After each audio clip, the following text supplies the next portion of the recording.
নমস্কাৰ প্ৰিয় শ্ৰোতাসকল, অসমীয়া মাহৰ ৰাশিফল চেনেলটোলৈ আপোনালোকক স্বাগতম জনাইছোঁ।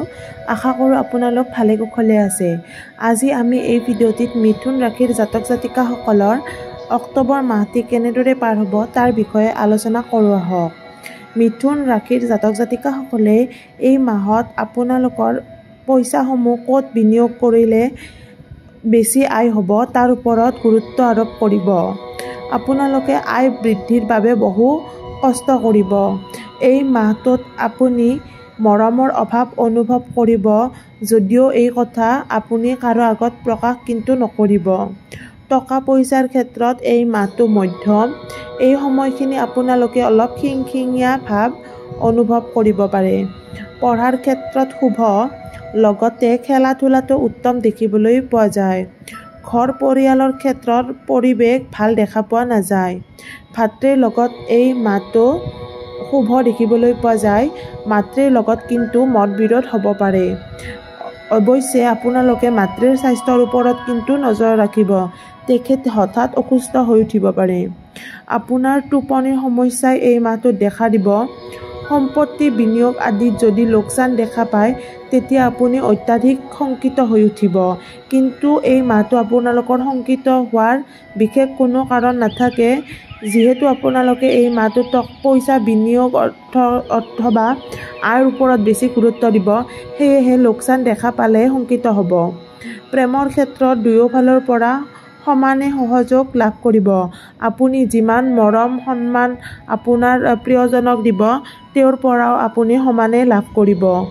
এই মাহটোত শত্ৰুৱে আপোনাক কিন্তু অশান্তি দিব পাৰে।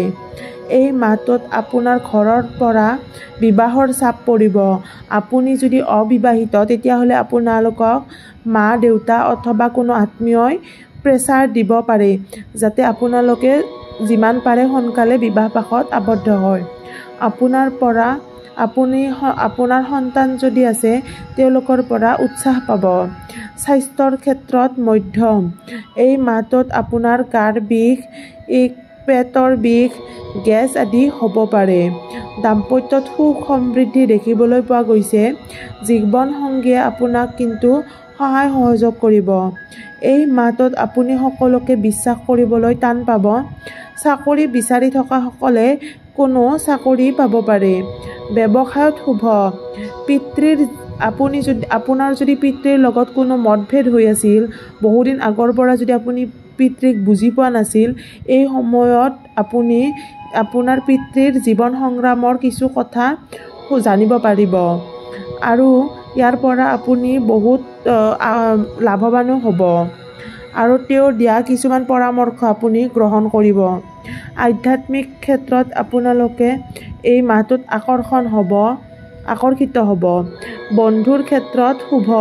বিবাহ অথবা আপোনালোকে যদি বেবী কনচিভ কৰিব বিচাৰি আছে তেতিয়াহ'লে এই মাহটো কিন্তু আপোনালোকৰ বাবে সুবিধাৰ নহয়। বেবী কনচিভ হৈ যাব পাৰে, তথাপি কিন্তু বিবাহৰ বাবে যিমান পাৰে আপোনালোকে আগ নবঢ়াই ভাল। আৰু এইখিনিয়ে হৈছে এই মাহটোৰ মিথুন ৰাশিৰ বিষয়ে ক'বলগীয়া কথা। আৰু যদিহে ভিডিঅ'টি চাই ভাল পালে আৰু আপোনালোকৰ লগত যদি ৰিলেট কৰিলে ভিডিঅ'টি, তেতিয়াহ'লে লাইক শ্বেয়াৰ আৰু আমাৰ চেনেলটো ছাবস্ক্ৰাইব কৰিবলৈ নাপাহৰিব। ধন্যবাদ।